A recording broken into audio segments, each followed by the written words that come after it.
કેમ છો વિદ્યાર્થી મિત્રો? આપણે બહુલક સ્વાધ્યાયની અંદર એટલે બહુલક ટોપિક આપણો આંકડા શાસ્ત્ર સ્વાધ્યાય ડિટેલ આપણે લીધી હતી. એક દાખલો આપણે એવો પણ કરેલો હતો કે જેની અંદર આપણને મધ્યક અને બહુલક બંને વસ્તુનો ઉપયોગ કરવાની વાત હતી. ફરીથી પાછો એક દાખલો એવો આવે છે કે જેની અંદર આપણે બહુલક અને મધ્યક બંને મેળવવાના છે, સાથે આપણે આ બે માપનું અર્થઘટન પણ કરવાનું છે. એટલે કે જે માહિતી મળી એને આપણે રજૂઆત કઈ રીતે કરી શકીએ, અર્થઘટન બે લીટી લખવાની થાય. તો પેજ નંબર છે 241, સ્વાધ્યાય છે 14.2, દાખલા નંબર 4. રકમ આપણે જોઈએ. નીચેનું વિતરણ ભારતની ઉચ્ચતર માધ્યમિક શાળાઓમાં, ઉચ્ચતર માધ્યમિક શાળા એટલે 11-12 ધોરણ વાળી, રાજ્યવાર શિક્ષક વિદ્યાર્થી ગુણોત્તરનું આવૃત્તિ વિતરણ આપે છે. આ માહિતીનો બહુલક અને મધ્યક શોધો. આ બે માપનું અર્થઘટન કરો. પ્રતિ શિક્ષક વિદ્યાર્થીઓની સંખ્યા. તો એક શિક્ષકના ભાગે કેટલા વિદ્યાર્થીઓ આશરે આવે છે એવું જોયું તો એમાં 15 થી 20 વિદ્યાર્થીઓ હોય એવું 3 રાજ્યો અથવા તો કેન્દ્ર શાસિત પ્રદેશમાં જોવા મળ્યું. આ રીતે આખી માહિતી આપી છે આપણને. તો સૌથી પહેલા બહુલકની ગણતરી આપણે શરૂ કરશું. દાખલા નંબર 4 માટે પેજ નંબર 241. તો દાખલા નંબર 4, બહુલક ગણતરી.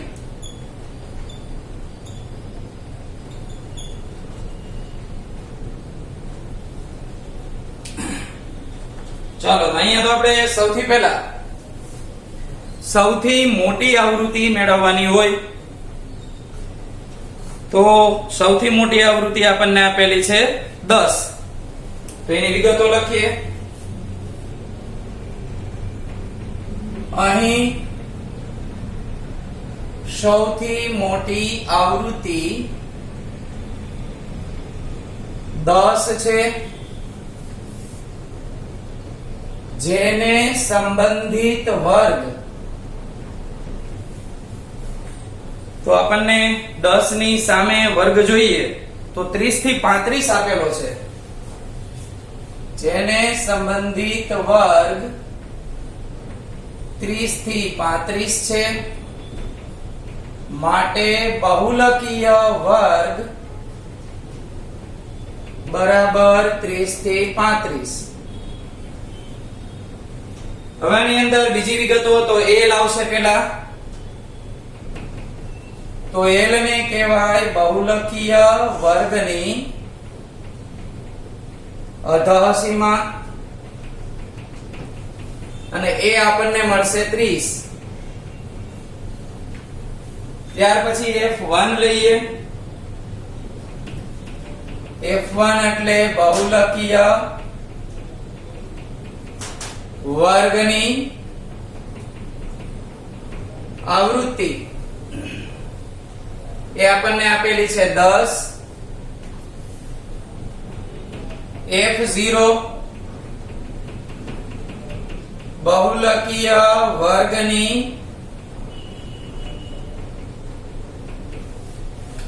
આગળના વર્ગની આવૃત્તિ.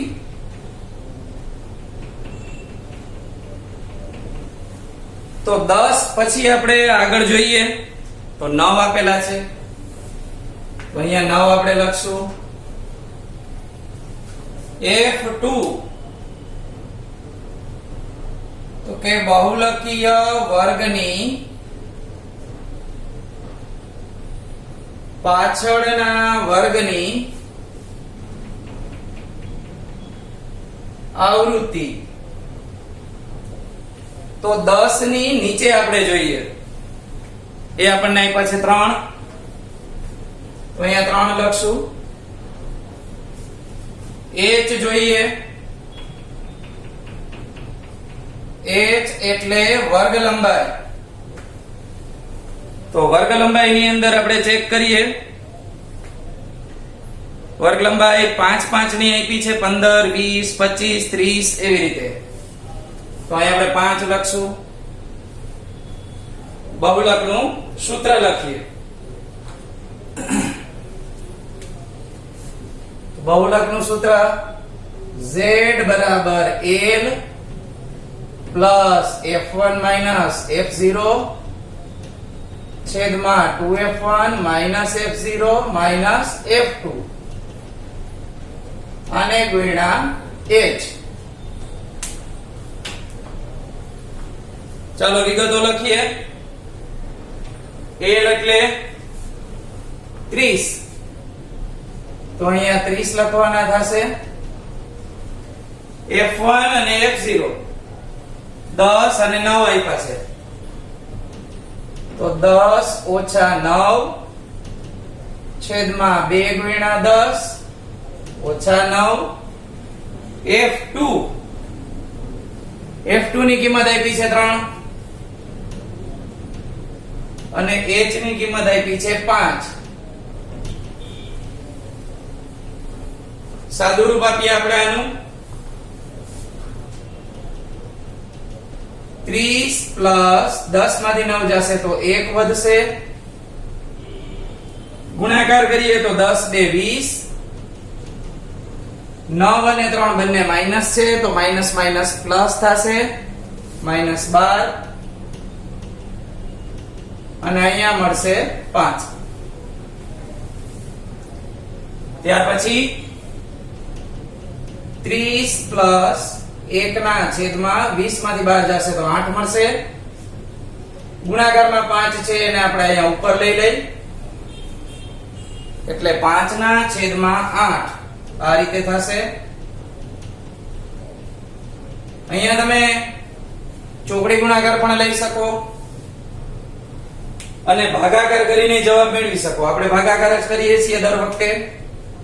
આ 5 ભાગ્યા 8, 8 ના ઘડિયામાં તો 5 આવે નહીં, તો શરૂઆતથી જ આપણે 0 પોઈન્ટ મૂકવા પડે. અહીંયા પોઈન્ટ કરીને જેટલા 0 દેવા હોય એટલા આપણે દઈ શકીએ. તો 50 થી વધવા જોઈએ નહીં. 8 6 48, 2 ઉપરથી ઉતાર્યા 0, 8 2 16, 4 વધ્યા ઉપરથી ઉતાર્યા 0, 8 5 40. તો 0.625 આપણને મળે છે.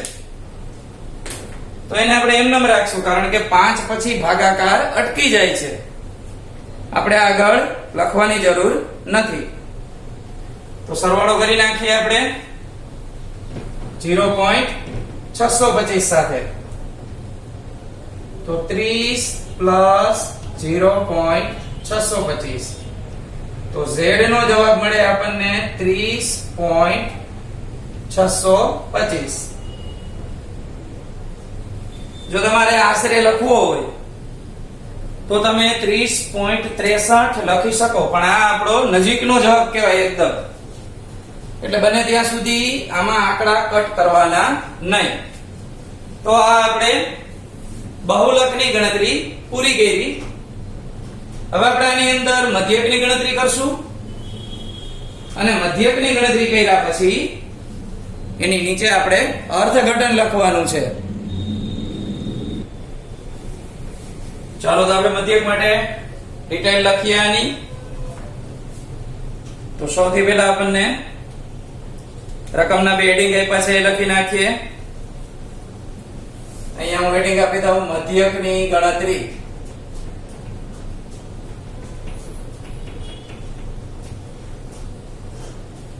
તો પેલું હેડિંગ આપ્યું છે પ્રતિ શિક્ષક વિદ્યાર્થીઓની સંખ્યા. તો હું એને થોડુંક ટૂંકમાં લખી નાખું છું. પ્રતિ શિક્ષક વિદ્યાર્થીઓની સંખ્યા, જેથી કરીને આપણે 5 ખાના વ્યવસ્થિત સમાઈ જાય. બીજા ખાનાનું હેડિંગ આપ્યું છે આપણને રાજ્યો અથવા કેન્દ્ર શાસિત પ્રદેશોની સંખ્યા. તો રાજ્યો અથવા કેન્દ્ર શાસિત પ્રદેશોની સંખ્યા. તો આ બે ખાના કમ્પ્લીટ થયા. ત્યાર પછીનું ખાનું આવશે મધ્ય કિંમતનું, જેને આપણે xi જ કહીએ છીએ. પદ વિચલનની રીત જ આપણા માટે શ્રેષ્ઠ છે, એટલે એનું હેડિંગ જોઈએ તો ui બરાબર xi માઈનસ a છેદમાં h. પછીનું ખાનું આવશે fiui નું, તો આ આપણું લાસ્ટ ખાનું થશે. અને ડિટેલ આપણે લખવાની શરૂ કરીએ.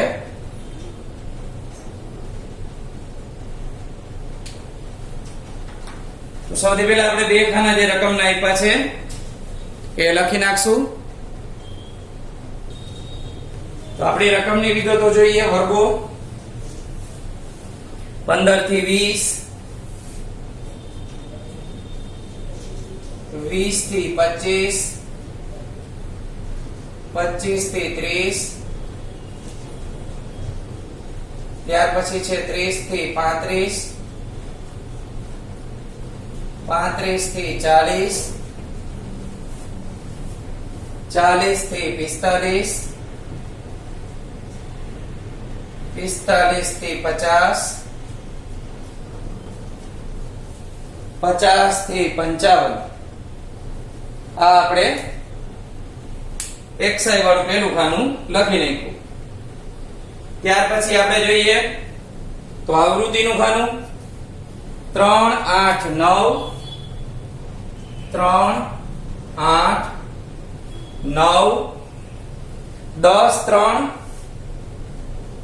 10, 3, 0, 0 અને 2.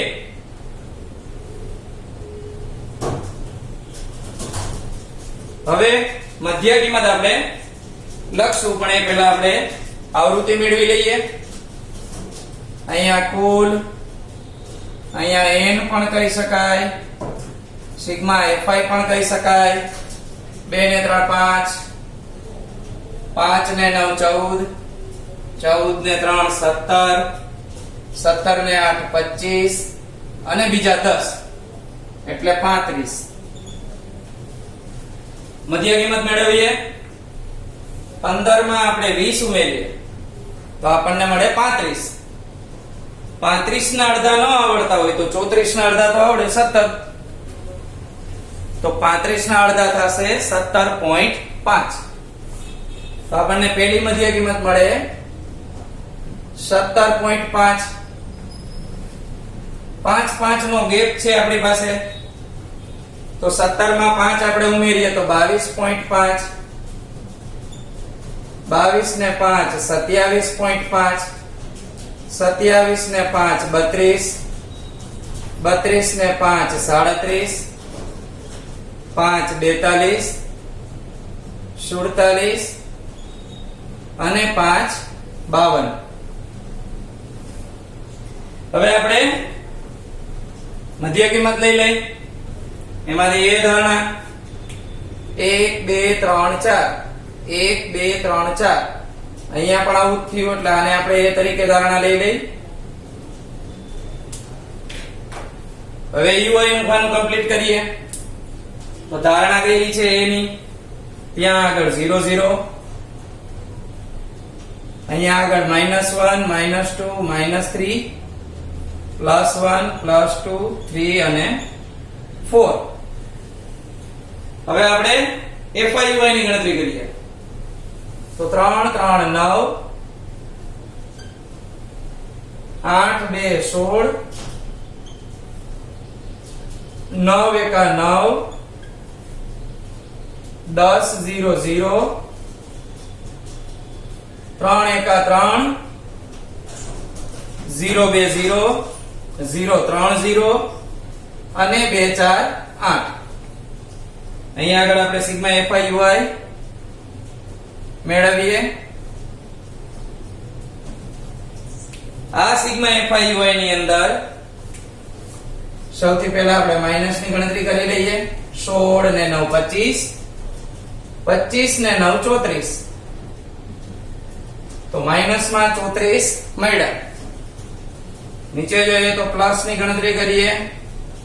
8 ને 3 11, માઈનસ વાળી રકમ આપણી પાસે મોટી છે તો 34 માંથી 11 કાઢવાના થશે, તો માઈનસ 34 પ્લસ 11, 4 માંથી 1 જાય તો 3, 3 માંથી 1 જાય તો 2, તો માઈનસ 23 આપણને મળે.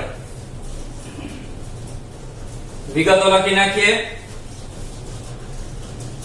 તો અહીં a બરાબર 32.5, n બરાબર 35, સિગ્મા FIUI એ છે -23 અને h એટલે કે વર્ગ લંબાઈ 5 ની આપેલી છે. સૂત્રની અંદર કિંમત મૂકીએ. x બાર બરાબર a પ્લસ સિગ્મા FIUI છેદમાં n ગુણ્યા h.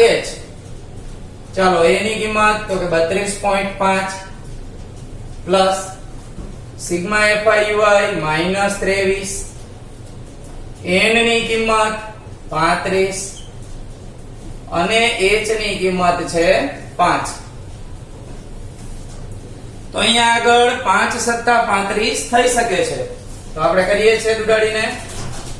આ 5 સત્તા 35,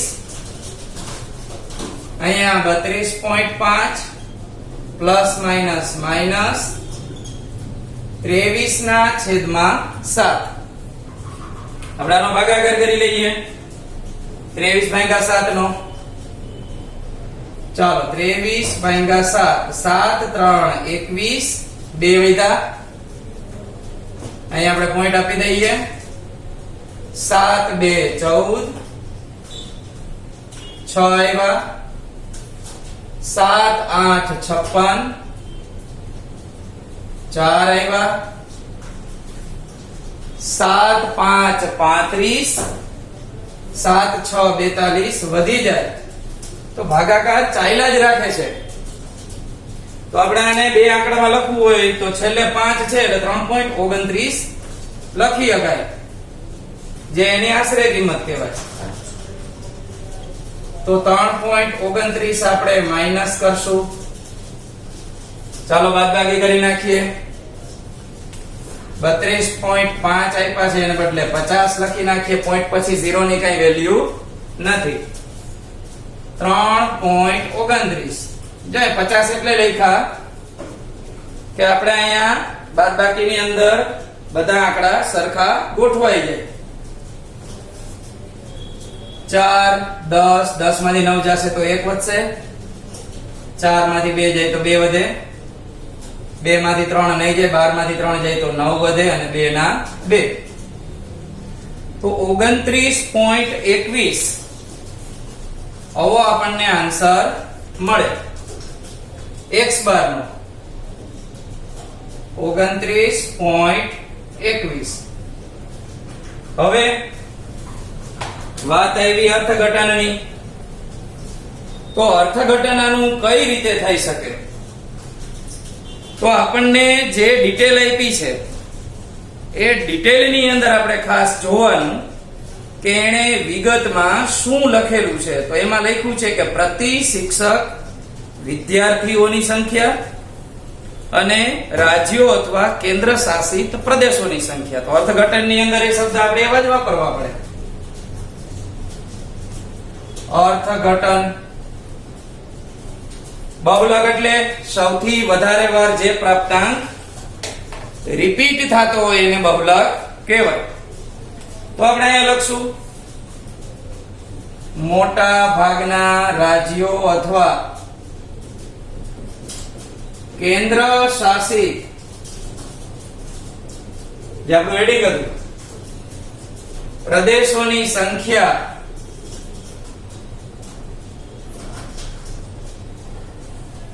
બહુલક તો આપણે આની પહેલાના સેશનમાં કર્યો હતો એટલે જવાબ મેં લખી લીધો હતો. તો એમાં આપણે શિક્ષક દીઠ વિદ્યાર્થીઓની સંખ્યા કેટલી મળી હતી? પોઈન્ટમાં કઈક મળી હતી. પ્રદેશોની સંખ્યામાં શિક્ષક દીઠ વિદ્યાર્થીઓની સંખ્યા, પોઈન્ટ પછી એક જ ડિજિટ લખું છું, જવાબમાં તો આપણે બધું લખેલું જ હતું. તો 30.6. હવે આની વાત કરીએ તો આને શું કહેવાય? તો એ આપણી કહેવાય સરેરાશ. તો શિક્ષક દીઠ સરેરાશ વિદ્યાર્થીઓની સંખ્યા અને શિક્ષક દીઠ સરેરાશ વિદ્યાર્થીઓની સંખ્યા, એમાં આપણે પોઈન્ટ પછી એક આંકડો લખીએ, 29.2 મળે. હકીકતમાં આવી સંખ્યા હોય નહીં વિદ્યાર્થીઓની. 29.2 વિદ્યાર્થી ક્યાંથી લેવા જવા? 0.5 કરતા નાના હોય ને તો એ પૂરેપૂરા 29 વિદ્યાર્થી ગણે. 0.5 કરતા વધારે હોય તો આપણે 30 વિદ્યાર્થી ગણીએ. કઈ અડધો વિદ્યાર્થી 0.2 માં કઈ ભાગ કરીને તો લખાતો નથી. આ રીતે આખો દાખલો આપણો થાય અર્થઘટન સાથે.